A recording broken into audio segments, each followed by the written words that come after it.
What's up, inbound? How about OK Go? Oh my gosh, talk about inbound marketing. Those videos those guys do are fantastic.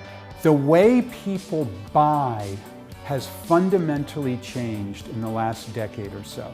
The thing that's changed is people do independent research. They go to Google, they ask their friends and colleagues and family members on social networks, and they come armed with tons of information when they're ready to make a purchase. That is the idea of instant and real-time communications, and that is what people need to think about when they're generating content to reach people on the web. I typed in Antarctica expedition and all of these different expedition outfitters popped up. I could have gone with National Geographic Expeditions, but take a look at this. They're selling to me before they're educating me. This huge fat button saying, request a reservation. I don't want a reservation. I'm trying to learn something. I'm trying to convince my wife to go with me to Antarctica. And then I found the one with the best content, Quark Expeditions. And they were educating me. They were providing valuable information to me. As I was getting excited about it, I started to tweet about going to Antarctica. And Quark Expeditions started to tweet back to me. I even communicated with the CEO of Quark Expeditions, Hans, through Twitter. And they're helping me to make this decision. One thing I tweeted was, what the heck do we wear? And they sent me a video. And it's packing for the polar regions, which I watched. All of this is happening in real time. I booked a ticket, 2 tickets. My wife decided to go. And the company that got my business was not the cheapest. It was not the most famous. It was the one that engaged with me in real time. It's all about instant engagement. This is about educating and informing your buyers instead of interrupting and selling to them. It's about getting found when they're looking for what you have to offer. It's about having people share what you're doing when somebody asks. And I think what social networking teaches us is that we should be sharing more than selling. So I came up with this rule I call the sharing more than selling rule. It works like this. What most organizations do is they spend their entire time, that's a pie chart, an entire pie chart, selling.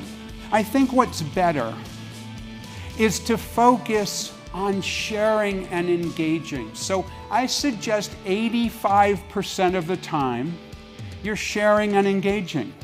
You're interacting back and forth with them, you're answering questions. 10% of the time, the blue pie there, piece of pie, that's going to be creating original content.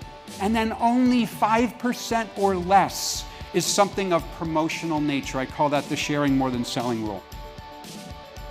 Everybody has one of these in their pockets that allow you to instantly communicate with people. What businesses are doing wrong is they're only focused on the old way of communicating, which is doing it when you're good and ready. So I had to move my office. I live in Boston, I have a little office in Boston. I took a picture and sent a picture of my office to 3 different moving companies that I found on a Google search. I sent them all 3 by email at the same time. And within about 2 hours, one company got back to me with a detailed price quote by email. And then about 6 hours later, by telephone, someone called me and said, hey, David, I got your email. I'd love to talk with you about your move. Please call me back on this number. Then 24 hours later, I got another email with a detailed price quote, and it was cheaper than the first one. So all of you shout out, which company did I go with? You all know. Everybody knows it was the first one, right? I went with the first company. That was the company I figured would do the work on time, that would do the work in the way I wanted. I went with Bigfoot Moving and Storage. According to Harvard Business Review, if you respond to a lead within an hour, you generate 7 times the conversions. But so many companies are working in a slow wait-and-see mode. I want you to think about speed, which is the decisive competitive advantage. Social media are just the tools. It's the instant real-time part that is so cool and so interesting. My Nordstrom guy asked me if I'm on Twitter. What's up with that? So I said, yes, I'm on Twitter. are you on Twitter? He goes, yeah, I'm on Twitter. I go, what do you do on Twitter? He hands me his business card. His Twitter ID was on his business card. He says to me, well, I tweet out pictures of clothing when they come in new to the shop so people can see it. He said, David, maybe I'll share something with you later.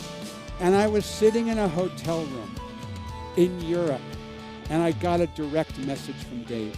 And I think about what Dave has from me, Nordstrom Dave. What does he have? He has my Twitter ID because we shared it. He knows what kind of shirt I like because he sold me one. He has my credit card number. He has my postal mailing address. He has everything he needs. He sends me a direct message, David, I think you'll like this shirt. And I say, cool, buy it. Oh, crap. I spent $150 in 2 seconds.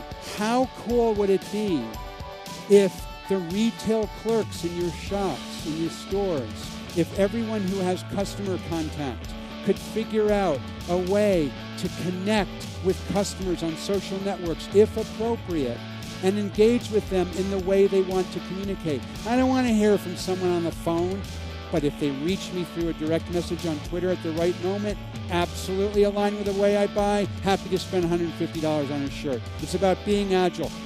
Content is one of the best forms of marketing online. Because on the web, you are what you publish. You are what you publish. So if you're publishing great information on the web, you're great. If you're publishing nothing on the web, and some people don't publish nothing, then on the web you are nothing. And excuse the language, if you're publishing crap, then on the web that's exactly what you are, you're crap.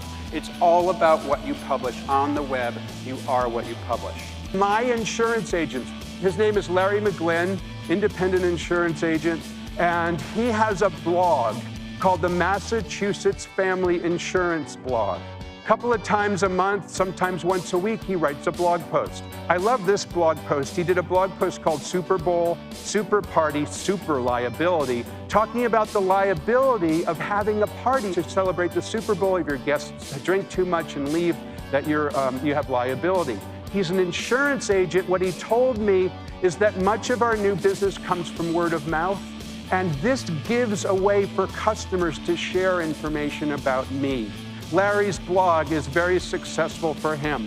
On the web, you are what you publish. Larry is publishing great content. Who the heck are these people? Who are these happy, multicultural people that so many events use to depict the people in the audience? I don't get this stock photo thing. We need to avoid these crazy-ass stock photos. I frequently speak at events in the financial industry. They have a favorite stock photo, and it's when they envision people who are in retirement, and it's happy seniors wearing white on vacation. I'm sure you've seen that photo, right? We've all seen that photo. Oh, and my personal all-time #1 favorite stock photo comes from the food and beverage industry, and it is women laughing alone with salad. Did you know that women laughing alone with salad is a thing? Oh my God, look at this, it's crazy. So, if you need to bring humanity into the way you market your events, please, please, please, please use real photographs. I'm a huge fan of the Grateful Dead, and I thought, why are there so many millions of fans of the Grateful Dead? The way that they marketed was they allowed fans to record their concerts. This is a Rolling Stones ticket. Like every other band, it says no recording allowed. The Grateful Dead said, sure, why not? You can record our music, no problem at all.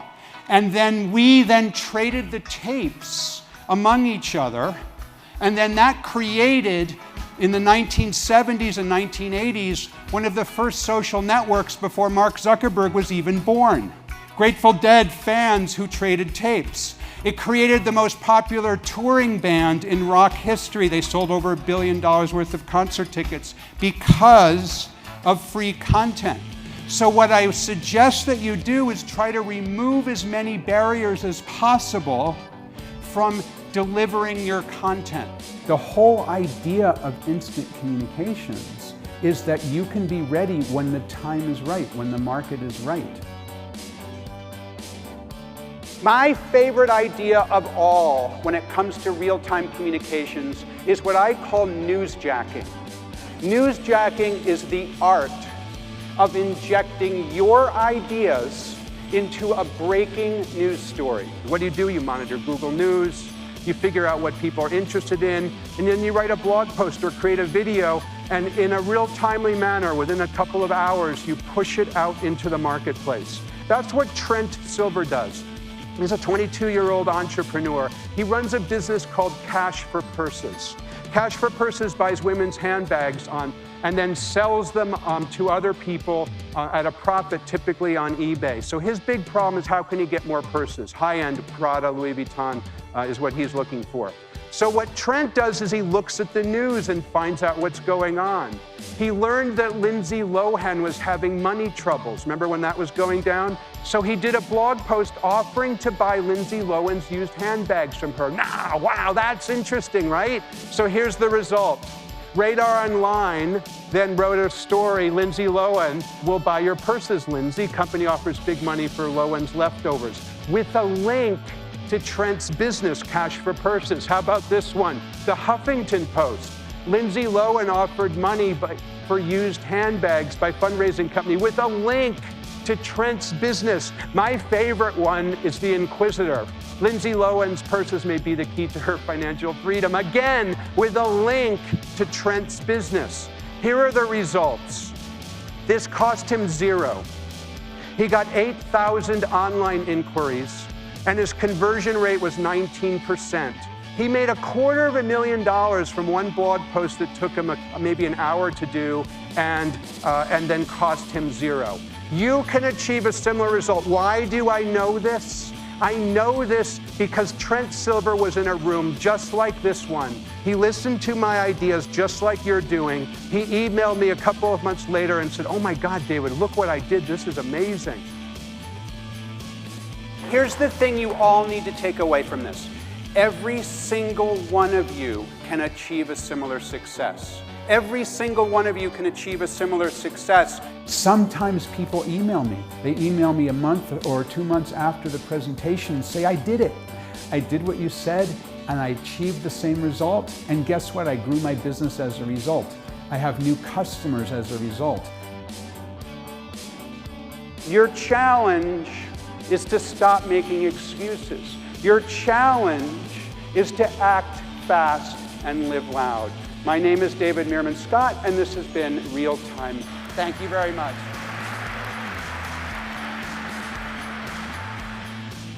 What an energetic, content-rich, current speaker. There's no one better than David Meerman Scott.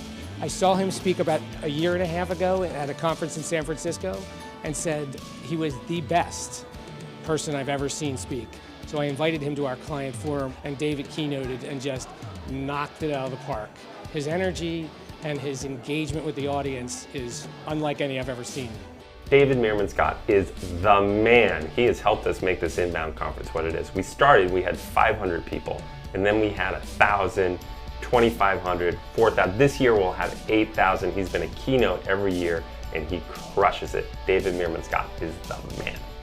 I just had the great pleasure of listening to David for the better part of an hour at our Be Connected conference here in Dallas, and he was stupendous. He spoke directly to our direct selling executives to issues that are so relevant to our field and our large industry. So I hope to get the opportunity to work with David again in the future. Thanks, David. You were terrific.